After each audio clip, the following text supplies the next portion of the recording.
Hello, everyone. Today I'll be talking about a normative framework dissociates needed motivation in hypothalamic neurons. And I just changed this PhD PhD candidate to PhD because I just passed the test yesterday. So I think it's my first talk after passing the test. Not officially a PhD, but anyways. So I'll, so I'm first, I'm gonna start the talk by showing you this picture of the squirrel. So, so this squirrel it's not common in Korea, but there's a lot of them in America. But anyways, you can see the squirrel is eating a food, and I'm sure we all think the same thing when we're hungry, like this squirrel. We're gonna think, I'm hungry and I want to go eat food. So these two thinking are based on these basic instincts. Um, and I'm hungry and I want to go eat originates from our body needing food.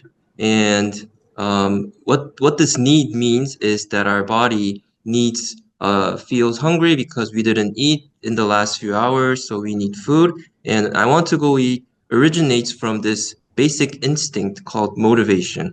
And this is different from us feeling hungry because this motivation makes our behavior to go eat. And you can see this dog running for food, and you can see that he is very motivated. So these two, need and motivation, are basic components of this very fundamental system in our body called homeostasis. And why understanding homeostasis is very important, and why I'm interested in understanding the homeostasis is because if we don't have this proper balance of homeostasis, is because it leads to many diseases. So homeostasis is basically us. If we get hungry, we eat more to reach a certain set point. I'm sure you guys all know. And if we eat too much, then we eat less to keep our set point. So that's the basic concept. And if we eat way too much, that's why we become obese. And if we eat way too less, then it that's also a disease, and it leads to anorexia, which leads to people not eating too much and becoming like the models, and it sometimes leads to that. So we can all agree that homeostasis is a very fundamental and important process in our body. So then why is need and motivation important in the homeostasis? So we have to look back into the past homeostatic theories, and you can see here the like 60 years ago, these the famous psychologist and scientist talked about uh, these drive reduction theory from Hall. So what this concept is basically what I explained. Our bodies try to keep the homeostasis. When we divert from this homeostasis, we become hungry, and this produces a drive, like a motivation, and it produces our behavior to go eating. So here we can see again that if we become hungry or thirsty, this produces a motivational drive. And Lawrence had this hydraulic model, and he said that this need produces this motivation, and um, this need accumulates into motivation, and there's are certain mechanisms in our body that controls the thresholds, and this motivation produces behavior. And when this behavior is produced, um, we start eating more food or drink more food and to reach a set point.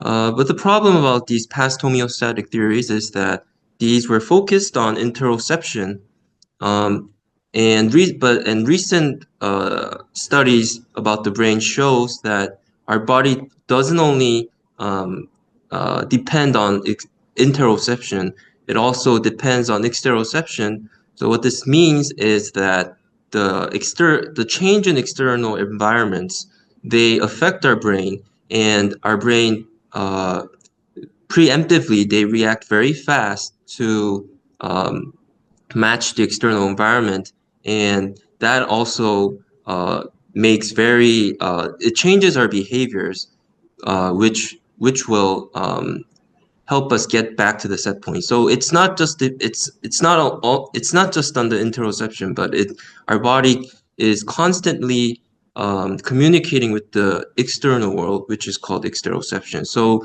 we have to have this integrated view about the homeostasis.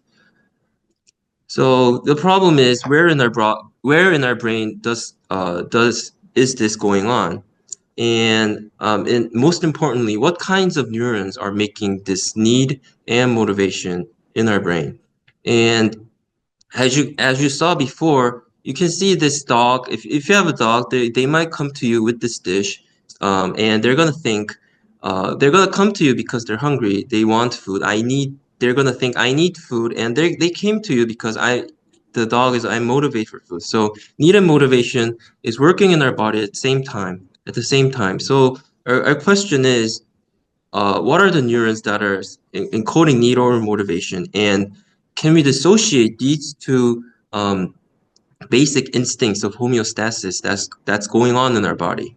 So how do we dissociate a neuron is encoding need or motivation? So I think this question is a very important and very hard question. So we have to go back to the fundamental approaches for studying neuroscience. So there are broadly 3 ways to study neuroscience. I'm sure which you guys all know. One is the descriptive theory. The second is the mechanistic theories and normative theory. So I'm going to explain all 3 aspects. And in the descriptive theory, we can explain what a neuron does.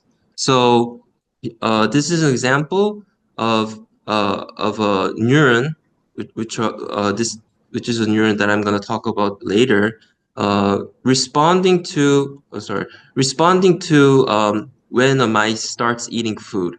So we can describe this neural activity to activate when a mice eats food. So we can say that, okay, I can describe this phenomenon as, well, 8H-LEBR neurons are activated when they eat food. But the problem with need and motivation is that if our need for food is high, then it's gonna be high when we eat. And if our motivation is high, for food is high, it's also gonna be high when we eat. And the problem mechanistic theory. In the mechanistic theory, we try to explain how does a neuron make behavior. So basically in neuroscience, we can artificially manipulate neurons. And when we activate neurons like the HRP neurons or 8H-LEBR neurons, which I'm going to explain later, they make these eating behavior. So the mechanism of these neurons and the causal effect is that when they're activated, they make a mouse eat.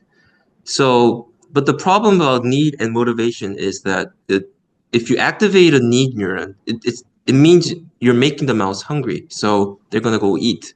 And if you activate a motivation neuron, they're gonna go eat again. So you can see here that they're not need and motivation is not easy to dissociate with descriptive or mechanistic theories.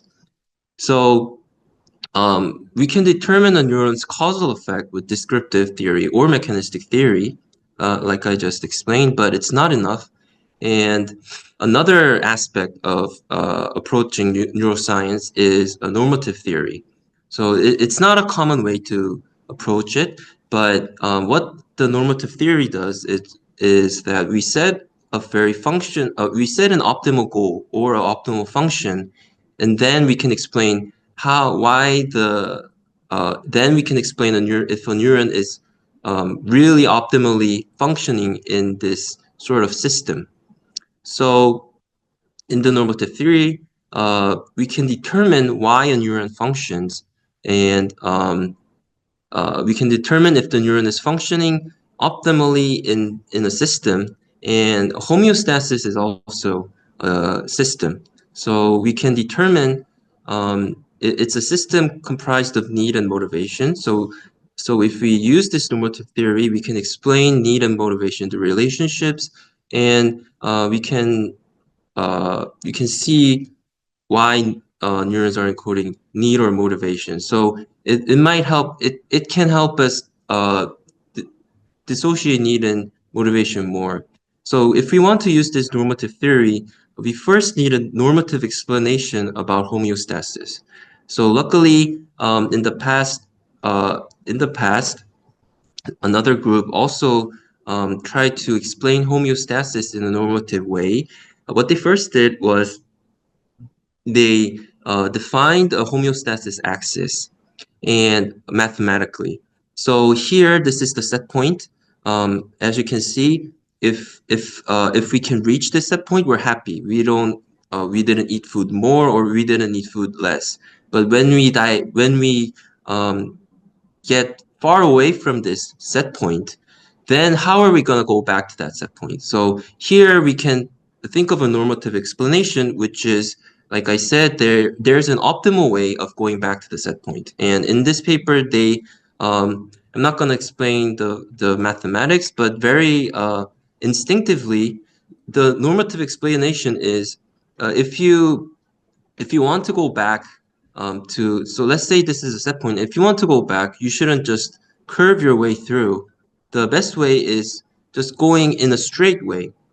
So this is very we can understand this very instinctively, and they use this way and made they made the theoretical framework based on this normative explanation. So we can use this theory to build our to derive another homeostatic theory based on the interoception and exteroception that I explained earlier on.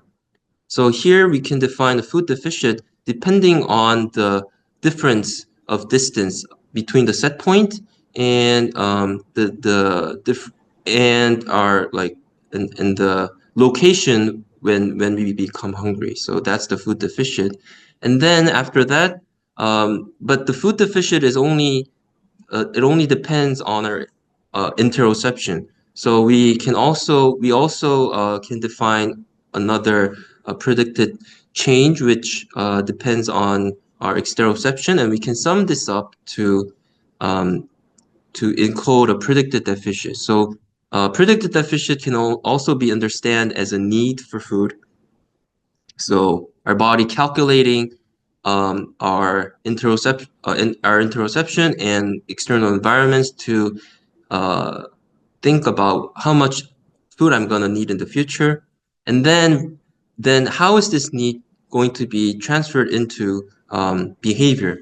So I told you about the hydraulic theory, but we thought that there might be more aspects into how need makes motivation. So we thought of a need model where need is directly used into a behavior, and a motivation model where need is accumulated into motivation, and motivation is then accumulated, and when they surpass a certain threshold, it makes behavior. So we wanted to have another normative explanation whether if need should be directly used or accumulated. So we did some computer simulations, and this is when behavior is generated by motivation. So it starts a bit slow, but you can see that the behavior is very fast, and I cut this in the end, but it reaches the goal and without any disturbance. But you can see here that this is when need is directly used. You can see that it takes much longer time, and you can see that the animal is behaving very very strangely in this simulation. So we thought that need accumulating to motivation would be a better framework. So here we established this normative framework, but this shows the relationship of need and motivation and how behavior can be derived, but it doesn't show if if a specific neuron is encoding need or motivation. So how can we use this normative framework to determine if a neuron is encoding need or motivation? So how can we use this? So in the past, there were a few years ago, there were studies that showed that if you use theoretical models and you can make computational models that can help understand the dynamic activities in the brain. So this isn't related to homeostasis, it's related to dopamine and value and reward prediction errors, but it showed very successfully how dopamines work in the body and how their neural activities work in the body using computational models derived from theoretical frameworks. So here, Professor Hyung-Gu Kim did this work, and he also worked with us for this study. And so his lab worked using this normative framework, and we made this procedure where we can use a computational analysis to dissociate need and motivation. So we record neural activity, and then we predict initial models derived from this normative framework. We can make an initial need model or motivation model, and then we get the best fit prediction for these need models or motivation models. And then we can use a GCAM6S filter because GCAM6S is a calcium indicator that we use to record the neural activity. So if we use this filter, we can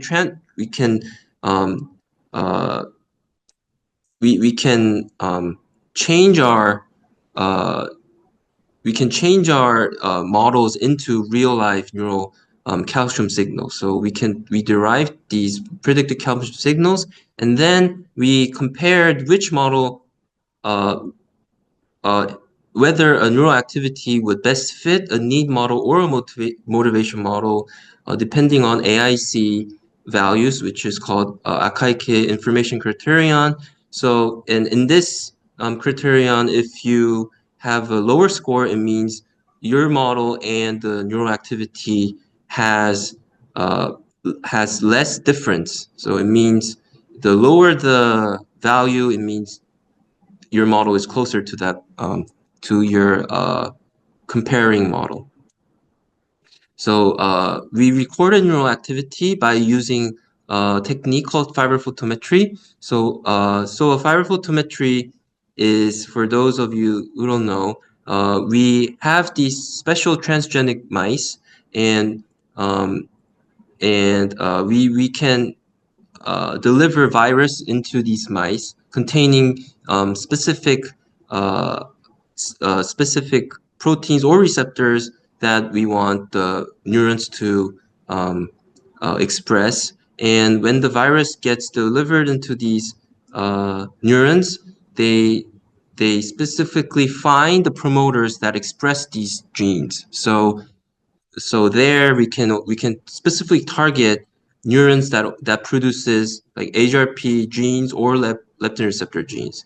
So we injected GCAM6S, which is a calcium indicator, which emanates light when they bind to calcium, which is a proxy for neural activity. So if a neuron is activated, the calcium is delivered into the neuron. So we use that to see if a neuron is activated. And then we implant a fiber into the mouse brain to record the light that the GCAM6S is emanating. So that's how we recorded neural activity. And the reason we chose HRP neurons and LH-LEBR neurons is because they are one of the neurons that in the hypothalamus that are very famous for eating behavior, and they have some connections, but the connections are not very well established. But studies on HRP neurons and LH-LEBR neurons are pretty well established.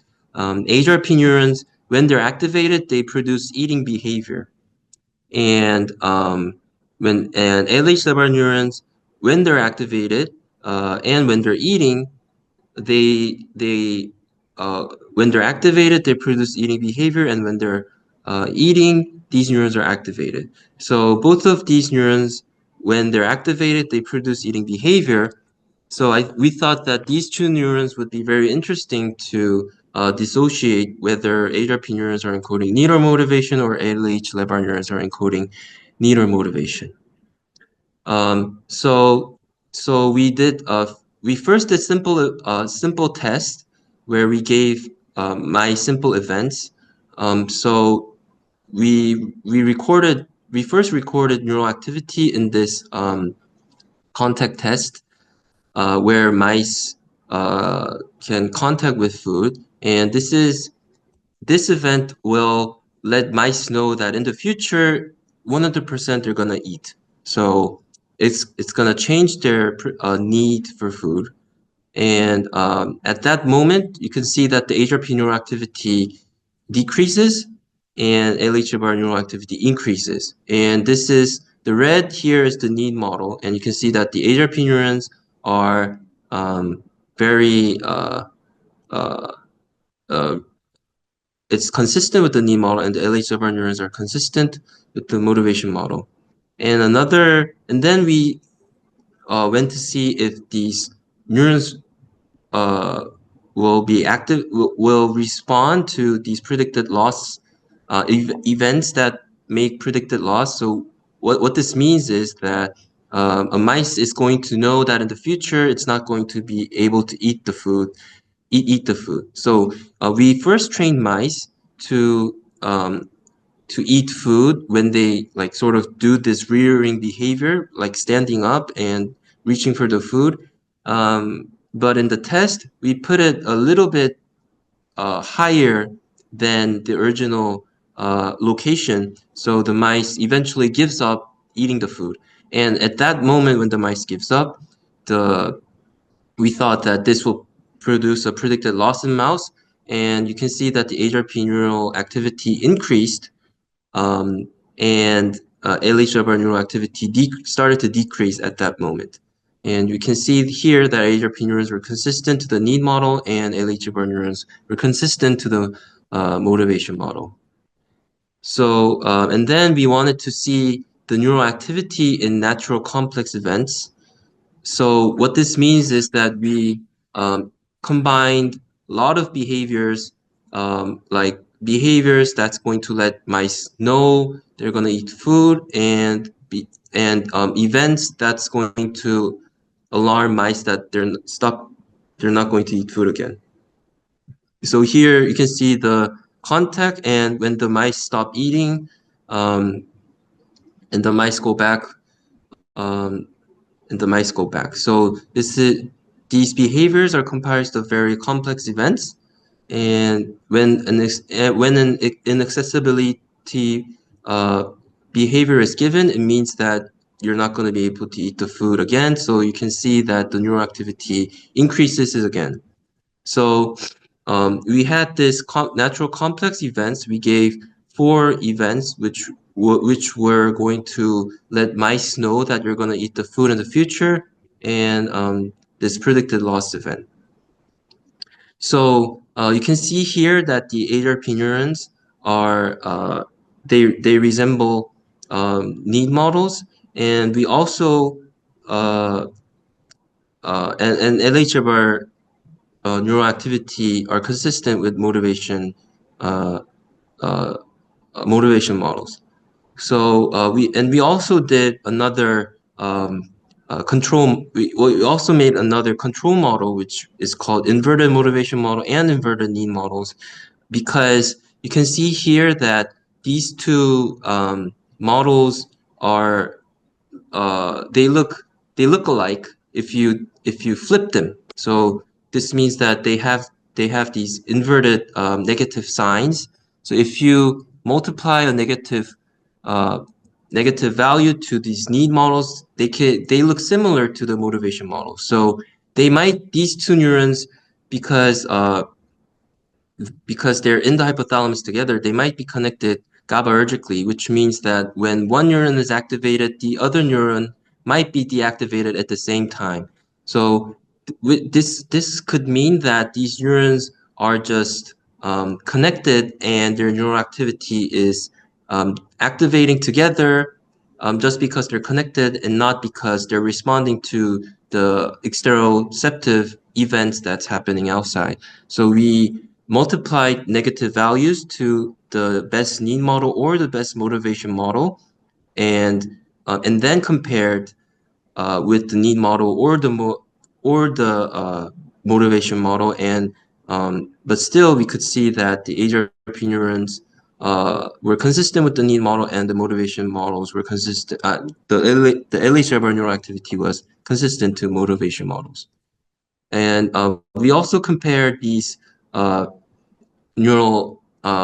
We also compared these control models with other tests, and you can see here that in the simple test, you can see that the HRP neural activity or LH-bar neural activity, the HRP neurons, we can see that they're still consistent with the need model, but it doesn't work in LH-bar neural activity.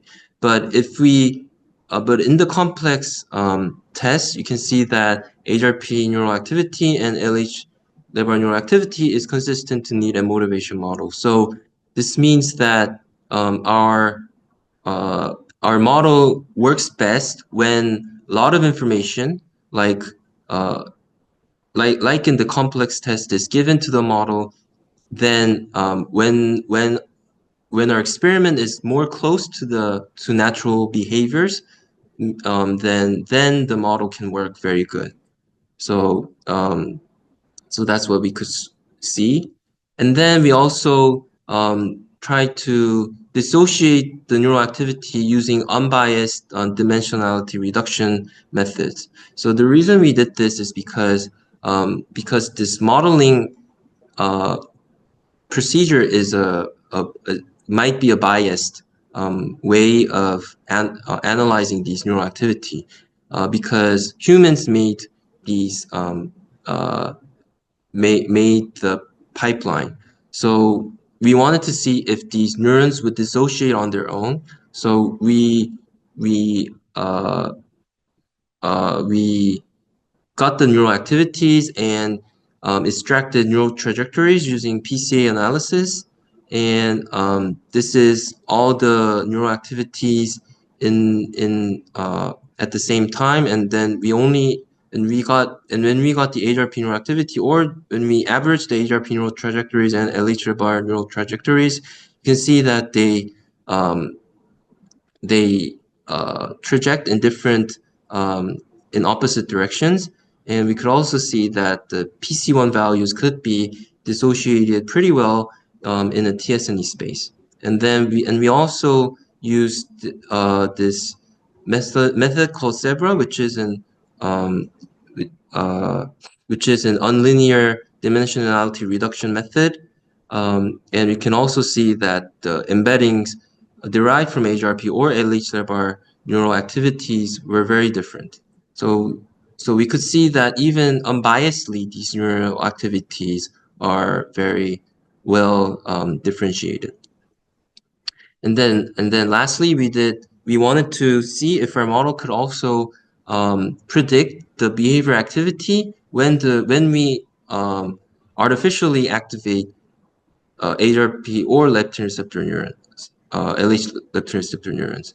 So we use here we use a technique called optogenetics, and for those of who first heard of this technique, it's a technique where you deliver virus into the transgenic mouse system, and this virus has these opsins which respond to light, and they open. They are channels that open when they respond to light, and they deliver sodium or calcium into the neurons to activate these neurons. So if a neuron is delivered, gets injected with these virus, then they can produce these opsin receptors. So we deliver channel rhodopsin to which is a type of opsin that activates in 473 nanometer light to HRP pre-mice or Leber-Cree mice, and we activated these neurons for 10 seconds to see if activating these neurons would make behavior activity. And in our model, we predicted two different aspects of need models and motivation models. And the reason is because if you activate a need model, so this is a very simplified schematic of the hydraulic model, and it's pretty much what we predicted would happen in the mice when we activate need neurons or motivation neurons. So if you activate a need neuron, the need is going to be accumulated into motivation, and the motivation is going to fall down and produce the behavior. But if you cut the activity of the need neuron, even though the need is not going to accumulate into motivation, the motivation is still going to be there. So the behavior is going to sustain. That's why we predicted that there would be a sustained behavior activity. But in the motivation model, if you activate motivation, then this this level is going to increase right away. So that's why there is this sharp increase in behavior activity. But if you deactivate motivation neurons, then the behavior activity, this is going to get blocked. So the behavior will drop right away. So that's how we predicted the behavior activities using our models. And as a result, you can see that it acted like our model predicted. So you can see here that the HRP can see the HRP neurons and the LH-LEVR neurons, how they act when these neurons are activated. And you can see that the mice start eating right away, and the behavior sustains in HRP neurons even after the stimulation is terminated. But in the LH-LEVR neurons, when the neurons are terminated, deactivated, you can see that they stop eating right away, but HRP neurons, they eat continuously. So we could quantify the behavior activities, and we could also see that the behavior activity was consistent to the sorry, I don't know where this where the laser stimulation went, but they were stimulated for 10 seconds, and you can see that the behavior activity of activating HRP neurons were consistent to the need model, and the behavior activity of when we stimulate LH-LEVR neurons were consistent to the motivation model. So the conclusion is that we can dissociate homeostatic neural substrates using a normative framework based on computational modeling, and the temporal dynamics of hypothalamic neural activities. They have information about need or motivation, and HRP neurons, they are we can determine HRP neurons as need neurons and LHFR neurons as motivation neurons.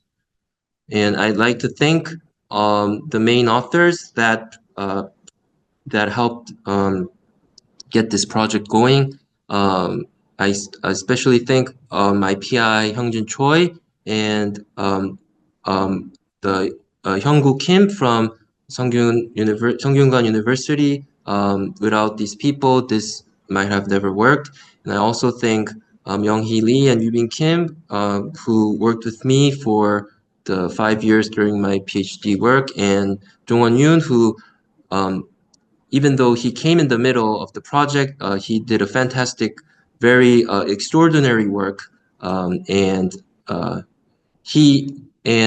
thanks to this project, he decided to proceed on to do more, to do his PhD.